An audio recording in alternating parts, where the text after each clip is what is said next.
পবিত্র ঈদুল আজহাকে সামনে রেখে শেষ সময়ের পরিচর্যায় ব্যস্ত সময় পার করছেন মেহেরপুরের খামারিরা।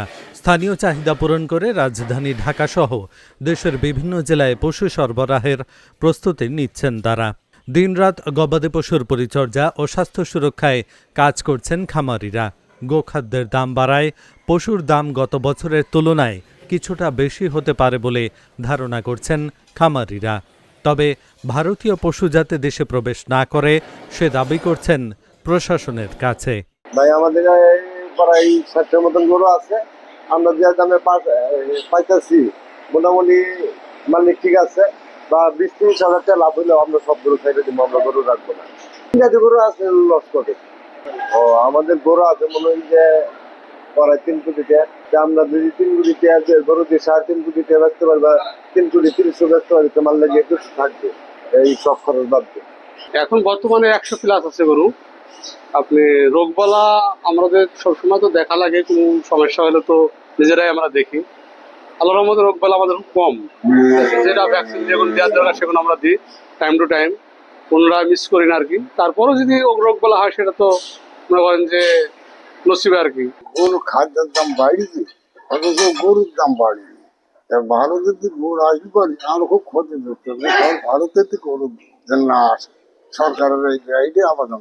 প্রাকৃতিক পরিবেশে খৈল, ভুসি ও সবুজ ঘাস খাইয়ে সন্তানের মতো করে করা হচ্ছে গরু লালন পালন।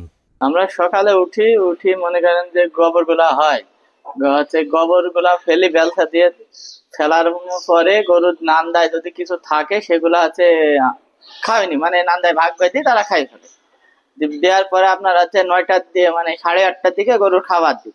সে খাবার আমাদের যে ভুট্টা আর গম আছে আর খোল, এইগুলা এক জায়গায় মানে মেলে ফিসে মানে খাবার তৈরি করা হয়। আর ধানের গোড়া দিয়ে তৈরি হয় দেশি খাবার।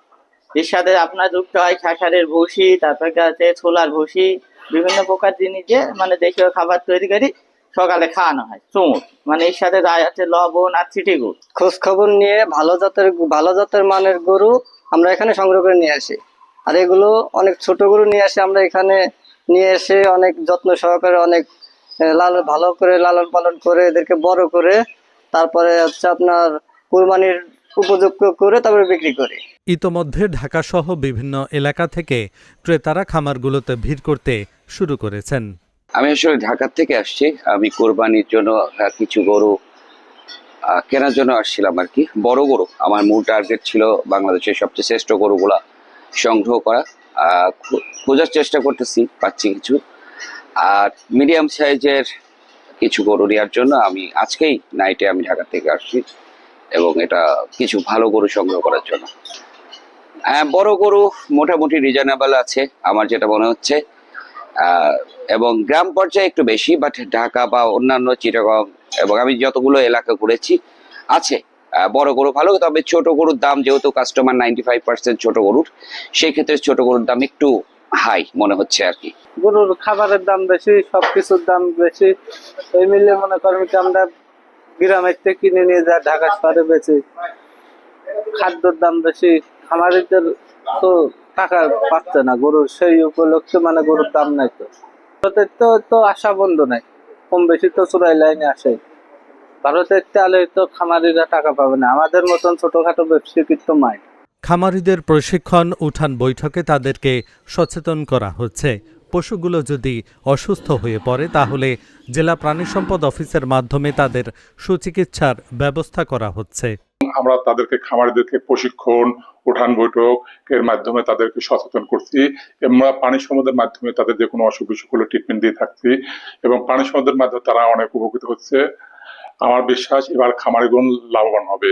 আমরা খামারিদেরকে এবং ব্যাপারী যারা ব্যবসায়ী আছে তাদেরকে বলেছি, আপনার গরুকে বেশি রেস্ট দিবেন না, রাস্তায় জার্নি করতে হলে মিনিমাম 2-3 ঘন্টা পর পর গরুকে একটু রেস্ট দিবেন, এবং পর্যাপ্ত পানির ব্যবস্থা থাকতে হবে, আর বেশি গরমে মুভ করা যাবে না।